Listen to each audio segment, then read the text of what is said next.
There's also Right. the part about like, okay, maybe we have the right audience for improving LTV. They're the right candidates for it. Then there's also the part about like, what is the right message to send out to those folks? And Correct. that's where Correct. some of the stuff around generative AI comes up. And Uh-huh. there's some risk with this like idea of algorithmic sameness, like in this Uh-huh. future vision that some of your customers are working in and what you're kind of building.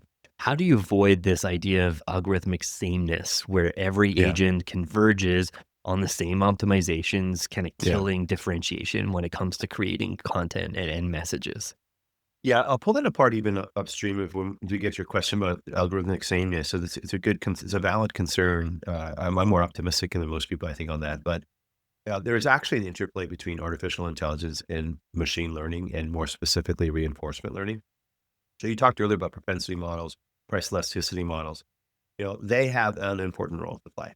A lot of people conflate those two, but it's very specific. Like we're experimenting all the time with reinforcement learning to basically help with the messaging and the timing, because you are allowed to, it'd be silly to not use the vast amounts of data from previous experiments, right? That's a machine learning, or more specifically, a reinforcement learning opportunity or problem.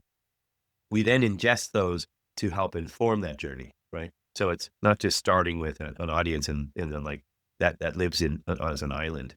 You actually layer in the power of the data science teams at companies to basically better inform it.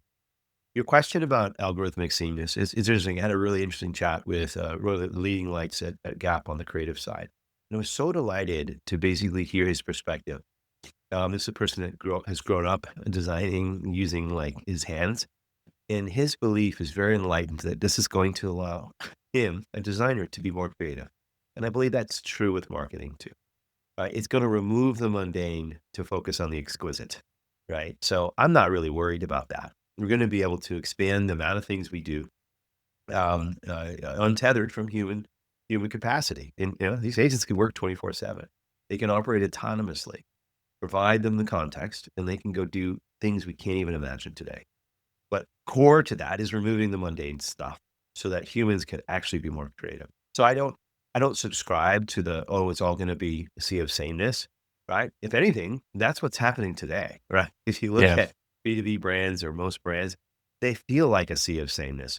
So this is an opportunity, if the humans are freed up to do what they're best at, ingenuity, creativity, understanding the zeitgeist, right? Like what's happening in the world at any one point in time. Humans are really good at that, and distilling that and having creative, fresh ideas that you then feed in. And then the agents can help magnify and basically bring those to life. So I think that's the enlightened view, that this is going to allow us to do more things, more creativity as opposed to less. Very cool. So I think that you're kind of saying, and correct me if I'm wrong here, but like some of the parts that agents can automate, the segmentation, the insights, the reporting, that Yeah. stuff that maybe was a bit more redundant for the humans. But when it comes to the messaging and the creativity and the strategy behind that, that's where Yeah. we're going to be able to come up with fresh new ideas to avoid that sea of sameness. And if we don't have that human ingredient in there, that's where that like the sea of AI content kind of all looking the same. Cause like you said, like we're seeing that today. Like my inbox is flooded with AI agents that are doing Yeah. outbound stuff and they Yeah. all look the same. They're all the same template variables Yeah. in there. Some of them Yeah. maybe aren't AI agents, but we're seeing all that on LinkedIn, right? Like all the posts on LinkedIn, Uh-huh. you can Yeah. just spot the ChatGPT written post just because they have 17 M dashes in the first paragraph. Like that's the part where I am excited also like Yeah. you, where like if the humans are actually subscribing to this thing about focusing on the creativity and not just handing the whole like content and messaging Yeah. generation part to AI. Yeah. Yeah. I think that's right. I mean, I think when I talk to CIOs or chief marketing officers, they're like, in addition to some of the things we're talking about and some of the things that came through clearly in the report, most of them are just drowning the teams are drowning in complexity. Right? There's all this bloat. There's all this tool bloat, and there's just like higher expectations. And it just becomes really hard for people to execute. So, my aspiration, my belief, when we're starting to see the leading teams do this, is like you're going to remove some of the complexity, right? You're going to allow agents to reduce the complexity, right?